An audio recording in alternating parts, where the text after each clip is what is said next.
You are in a state of perplexed frustration. You have learned the languages of logic, of strategy, of careful consideration.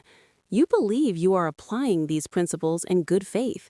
You observe a problem she presents, an emotional turbulence, a logistical conflict, a dilemma of the heart, and you engage. You pause. You analyze the variables. You offer a structured solution, a reasonable path forward.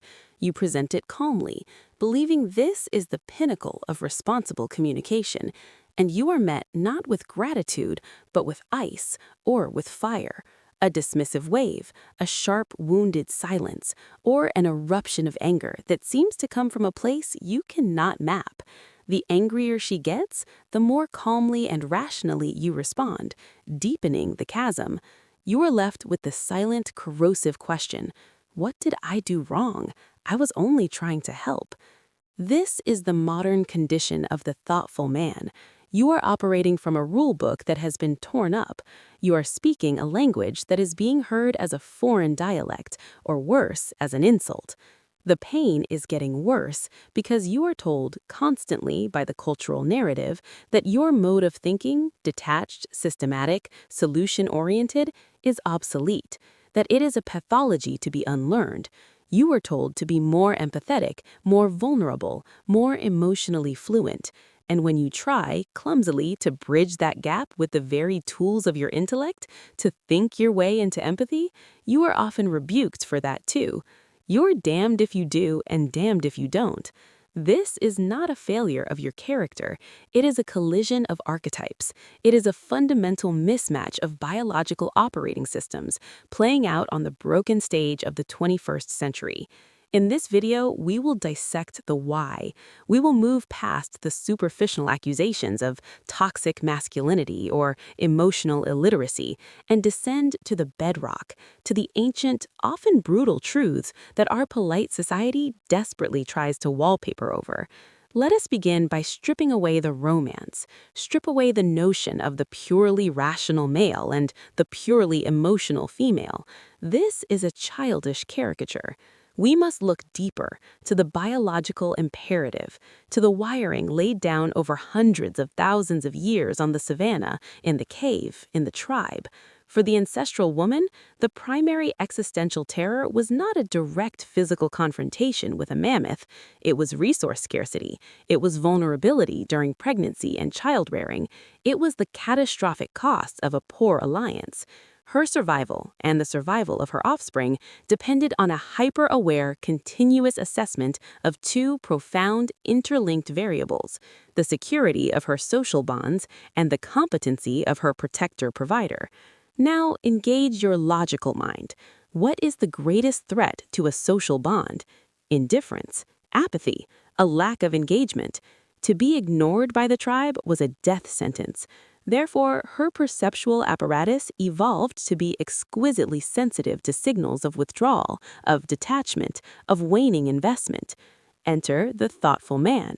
She brings a problem. It is, on the surface, a request for a solution. And you, the problem solver, hearing this surface request, do exactly what your biological imperative dictates. Your imperative, shaped by eons of hunting, building, and defending, is to identify the external threat and neutralize it. You zoom in on the objective facts of the dilemma.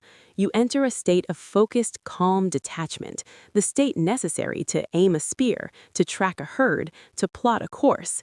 Your cortisol may lower. You feel you are being useful, but you have just triggered her deepest alarm system. Because in that moment of calm, analytical detachment, you have, from her primal perceptual viewpoint, withdrawn. You have left the emotional field. You have ceased to engage with her and have begun to engage with the it, the problem. Your thoughtful silence is not heard as consideration. It is sensed on a gut level as distance.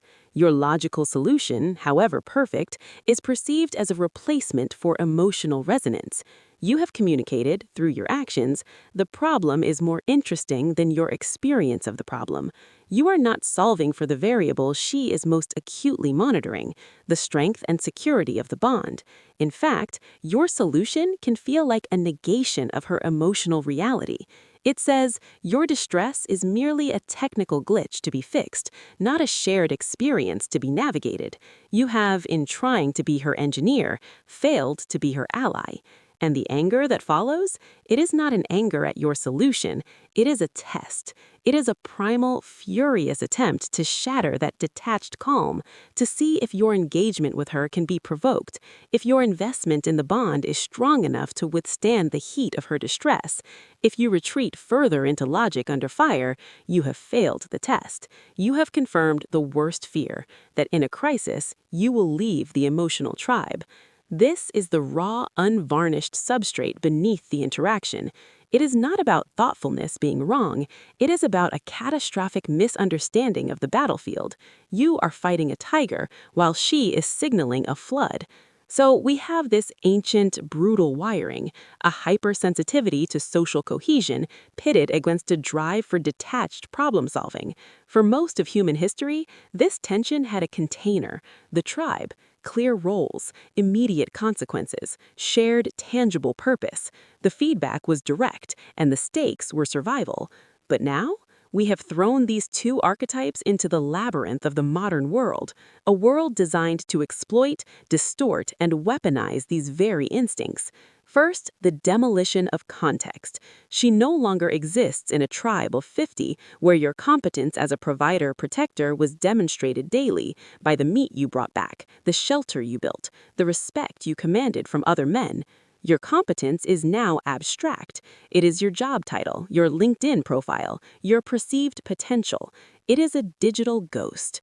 How does one assess a ghost? Through constant, anxious testing. The emotional turbulence you encounter is often not about the forgotten milk or the poorly worded text. It is a proxy war. It is the only available metric to gauge your strength, your engagement, your ability to handle pressure. Because the tangible, ancient metrics are gone. You are being measured by a ruler that no longer exists, for a role society tells you is archaic, yet biology screams is fundamental. Enter the second corrosive element, the marketplace illusion. Social media, dating apps, the entire digital panopticon have externalized hypergamy and turned it into a spectator sport. Her instinctual drive for security and competency is now bombarded with an infinite scroll of potential, not real potential, but curated fantasy potential. The alpha facade, the vacation highlights, the crafted wit. This creates a psychic state of perpetual option paralysis and latent grievance. When every potential mate is reduced to a swipeable commodity, the real man in front of her is no longer measured against the men of his actual community, but against the aggregated, impossible fantasy of 10,000 strangers. Your thoughtful, measured, real engagement is compared to a highlight reel of grand gestures and perfectly calibrated personas. Your logic is boring against their drama. Your steady flame is invisible next to their fireworks. This is the dark psychology of our age. Society tells her she is an autonomous individual, free from biological chains, while algorithmically feeding the deepest, most ancient parts of her psyche a diet of comparison and insufficiency.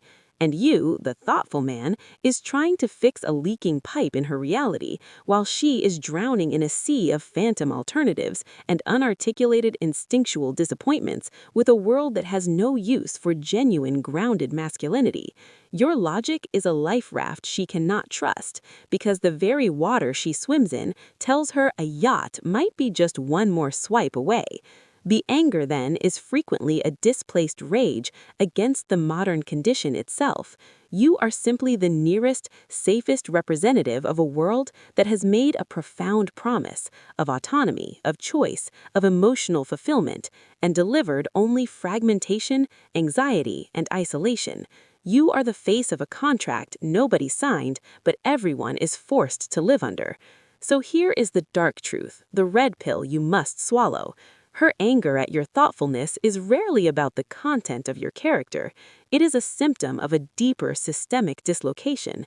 You are a player in a game where the rules are denied, the goals are invisible, and the scoreboard is in a language you were punished for learning. Your careful logic, your desire to fix, your calm detachment, these are not evils. They are ancient virtues. but they are being perceived through a lens of ancient fear, magnified by a modern sickness. You are being asked to solve an emotional problem with tools designed for material problems, while she is asking for a material proof of security with tools frayed by a world of phantom options. It is a dialogue of the deaf conducted over an abyss. This is where you must make a choice. You can abandon your thoughtfulness, become reactive, emotional, and volatile, a cheap imitation of the fantasy figures in the digital marketplace. This is a path of self-betrayal, and it will consume you. Or you can double down on your rationality in a state of bitter, resentful confusion, becoming a cold monument to your own rightness, alone in your fortress of logic. There is a third way, the Stoic way.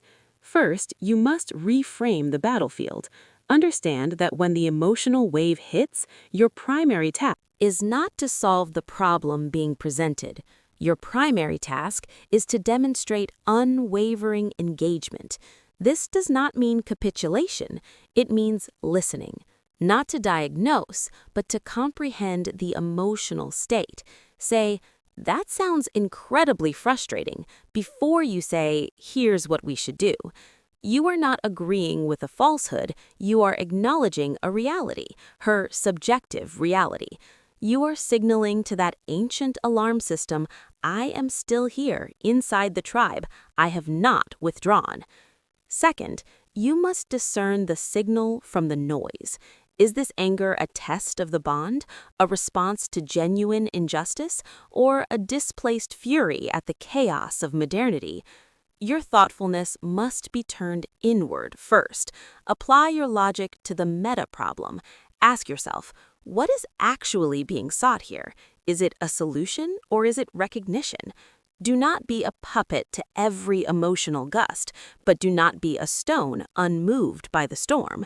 Be the tree that bends to understand the wind's direction so its roots may hold firmer.